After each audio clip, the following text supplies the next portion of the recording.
I have a 24 volt half-inch drive. Just zips it right off. Zips it right off.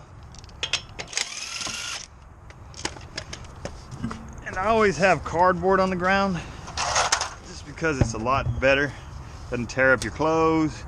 And this cardboard also, if you're doing oil changes and stuff or anything else under the car, you can slide on it so easily, and you can throw it away if it gets oil and stuff all over it. Now, looking at these brake pads and rotors, the pads are definitely low, and the rotors, what you want to look for is these marks, these lines, and that's heat stress from getting too hot, stop and go traffic.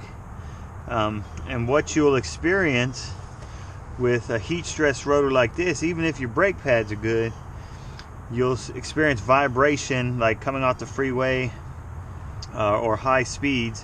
When you're slowing down, your front will shake and wobble.